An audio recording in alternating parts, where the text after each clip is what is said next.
I'm Stacey Marie Ishmael, managing editor of crypto for Bloomberg News. And this is Bloomberg Crypto, a daily Bloomberg iHeart podcast. It's Monday, August 1st.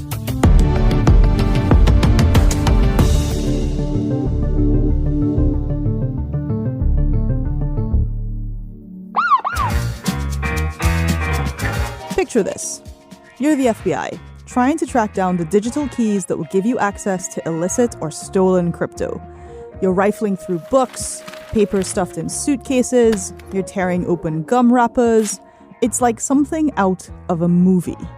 But in the world of crypto, these odd nooks and crannies have become totally normal places for law enforcement to look for digital passwords. In 2021 alone, cops in the US and the UK seized billions of dollars in crypto assets from various different criminal busts.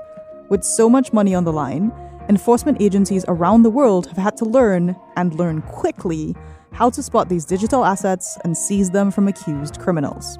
Today, I'm joined by Bloomberg reporters MiIligan. They are spending all this taxpayer money to train these police officers in crypto, and then they're losing them. And David Voreacos. While the crypto was in the possession of the U.S. government, stole it from right under their noses. To discuss how the seizures of digital assets are transforming policing policies and protocols around the world. Ellen, David, thank you so much for joining us today. Thanks for having us. We're going to talk about something kind of weird, which is how do police officers seize imaginary money? And I don't just mean imaginary in the sense of contested valuation. I mean imaginary as in not cash, not physical, not things that you can sort of wrap your head around. You know, people are breaking down a door and they're like, freeze, and we're going to take all your stuff. You have been writing about what happens when cops seize crypto. Tell us more about what that's like.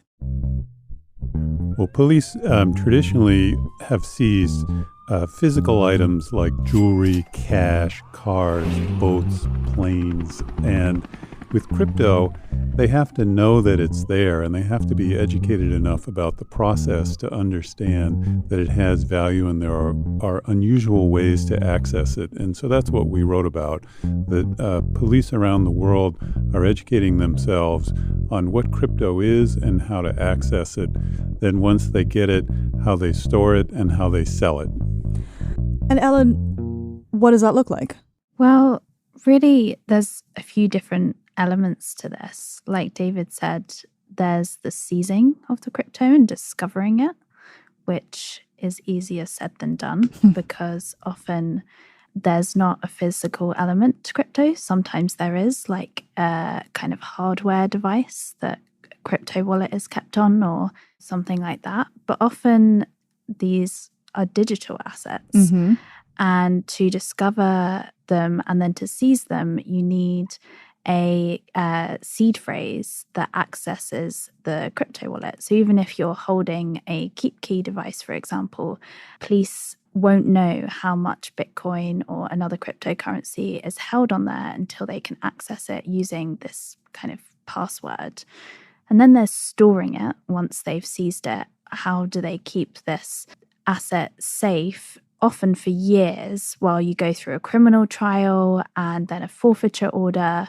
There's real security issues with hacks, for example, but also there's, you know, in some cases there have been corrupt police officers who have taken it for themselves.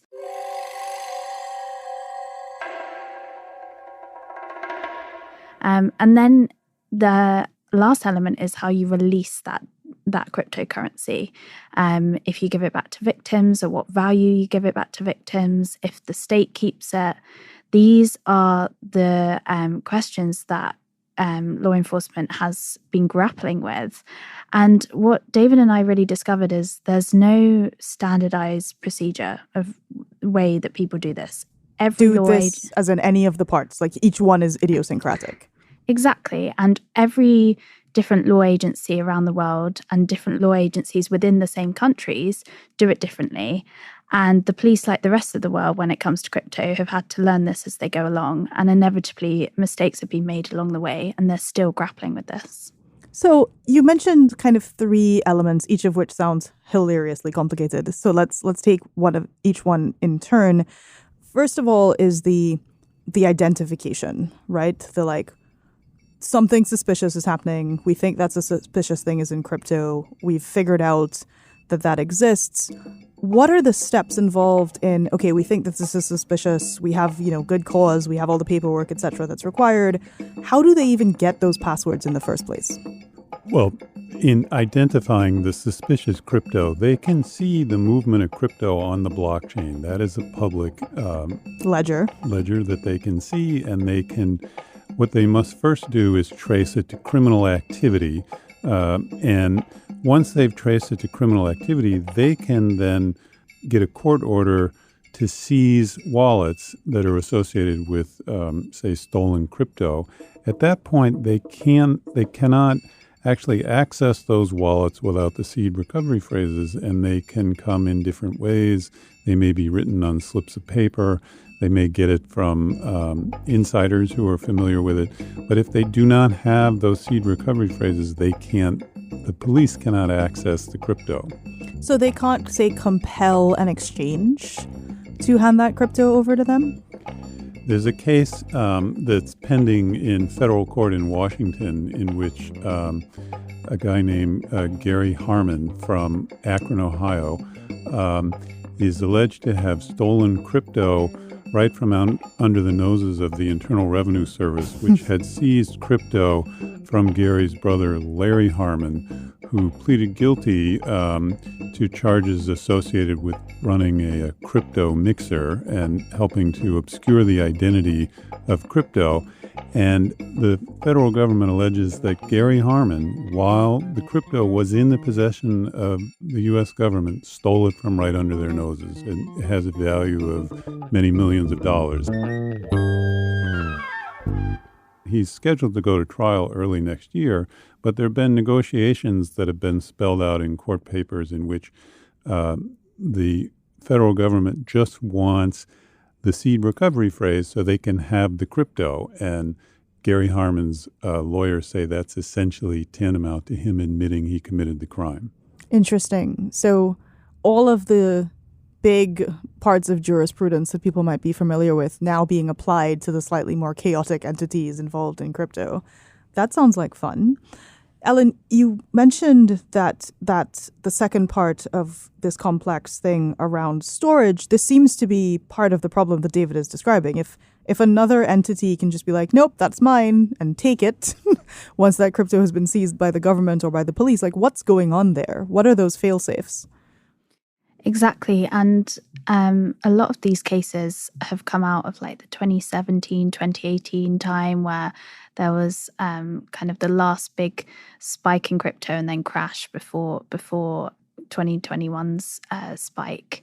And a lot of those cases came out of hacks. And that just shows you, even if the police are holding it, and storing this crypto in their own internal system or outsourced system, there's still a danger that could be hacked. And when you've got cases like the Bitfinex case that David spoke about, I mean, the whole world knows how much that this law enforcement agency has seized, and it becomes very vulnerable because of that.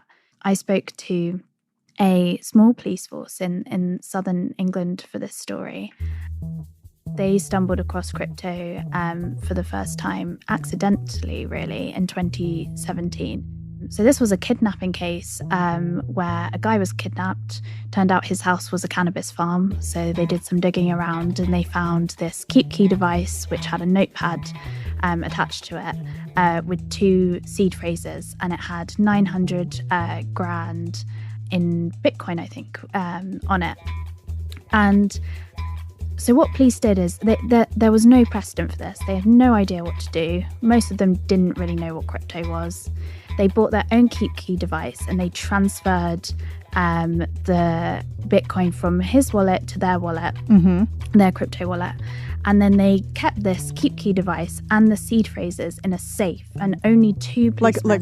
Like a physical safe. A physical safe in the police station. And only 2 policemen had access to the safe. And that's because in the Silk Road case that David referred to, there two police officers ran off in that case in the US with some of the money that they were storing. And so there was the police were very worried about corrupt police officers, but also about losing the money. So that's how they did it. And then they eventually sold it to a trusted exchange. Now, they don't do that anymore, not surprisingly, because it is very dangerous to keep such enormous millions of of dollars money in crypto in a safe. Yeah. in a mini, small police station in southern England. It's ridiculous now. But these are the kinds of ways that they would do it as they were learning on the job. And I mean, now what they do and what most UK law enforcement agencies do, which is they have they outsource it to a company called Kamanu, which is backed by Ledger and others, and they've got their own secure, high-tech system of doing. Oh, so they say. Or so they Because, say. I guess time will tell. Time will tell. We'll be right back with more from Bloomberg reporters David Voreacos and MiIligan on how law enforcement is keeping up with this new digital dimension of financial crime.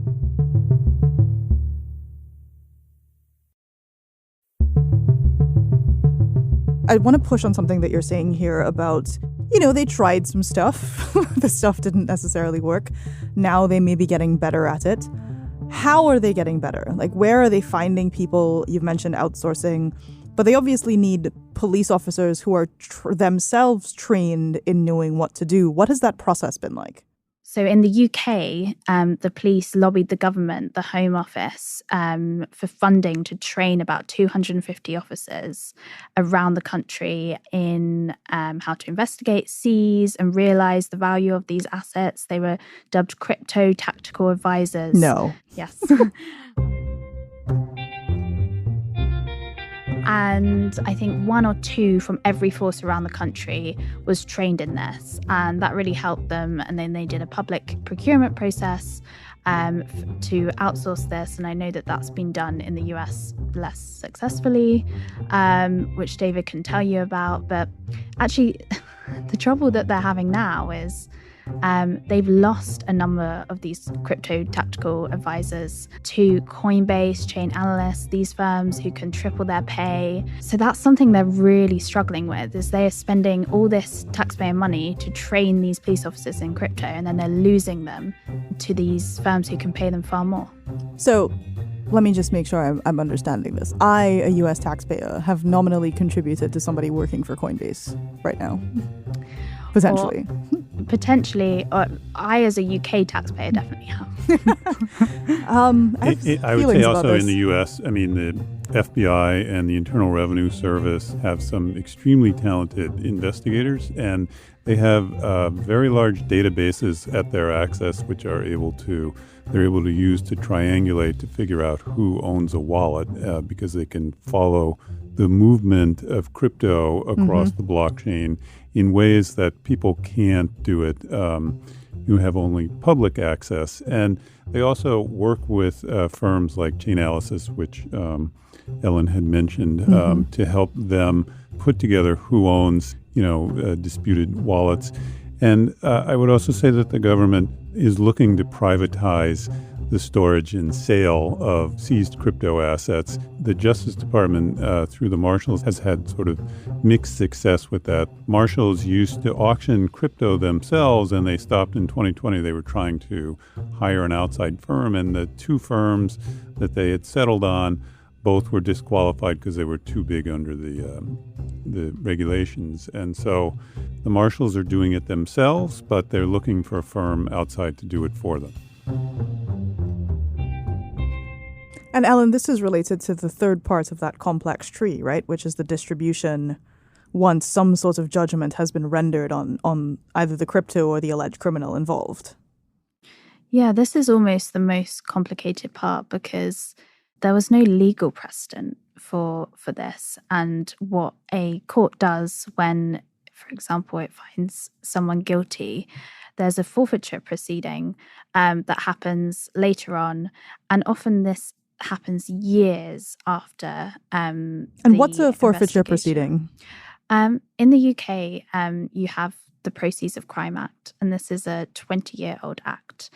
And at the end of the case, when someone's found guilty and sent to jail, within a year, there's usually a court hearing, where a judge will decide what to do with the seized assets, whether the criminal can keep some of them, whether they forfeit them, and also whether they stay with the state, whether they have to be distributed to victims, for example.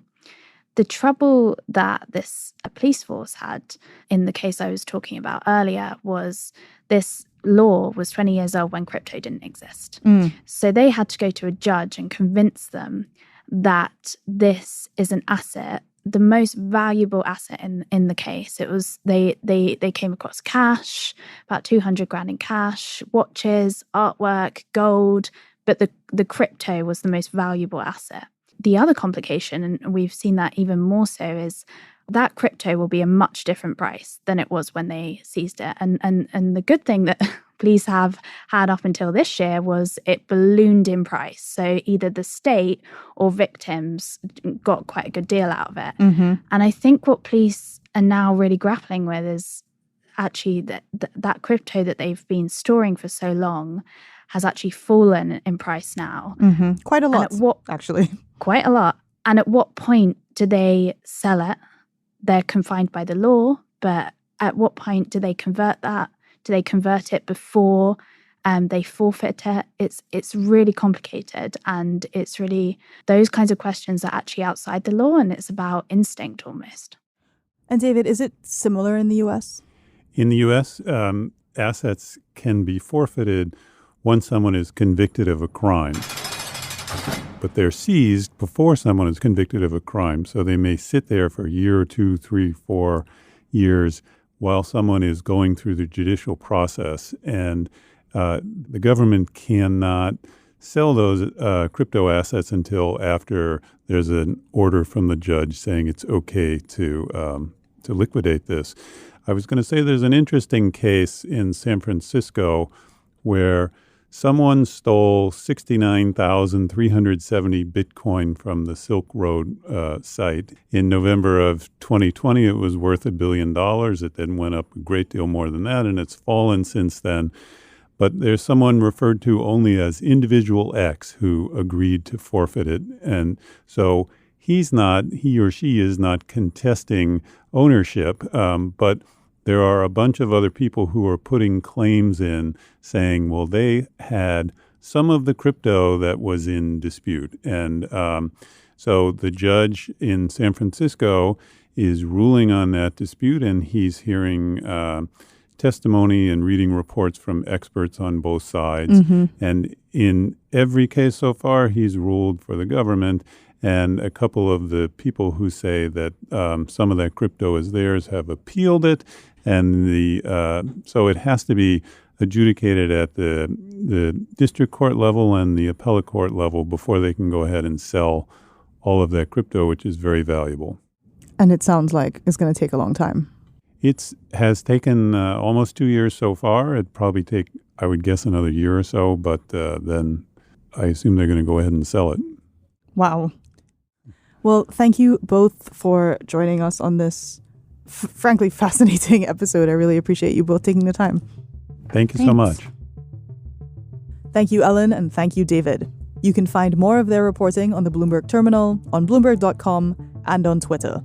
Ellen is at Ellen A. MiIligan, that's MiLligan, and David is at David Voreacos, that's David Voreacos.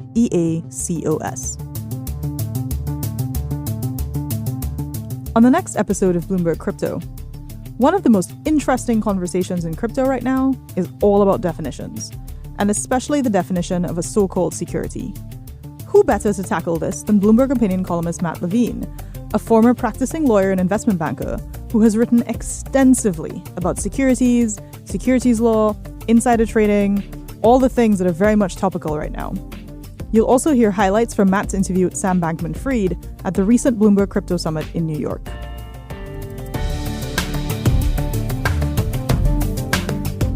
This is Bloomberg Crypto, a daily podcast from Bloomberg and iHeartRadio. For more shows from iHeartRadio, visit the iHeartRadio app, Apple Podcasts, or wherever you get your podcasts. Send us your comments, questions, or suggestions for the show to crypto@bloomberg.net. Or find us on Twitter, we're @crypto. The supervising producer of Bloomberg Crypto is Vicky Vergolina. Our senior producer is Janet Babin. Our producer is Sharon Barrero. Our associate producers are Zanab Siddiqui and Moses Andum. Desta Wonderad is our engineer. Original music by Leo Sidran. I'm Stacey Marie Ishmael. We'll be back tomorrow.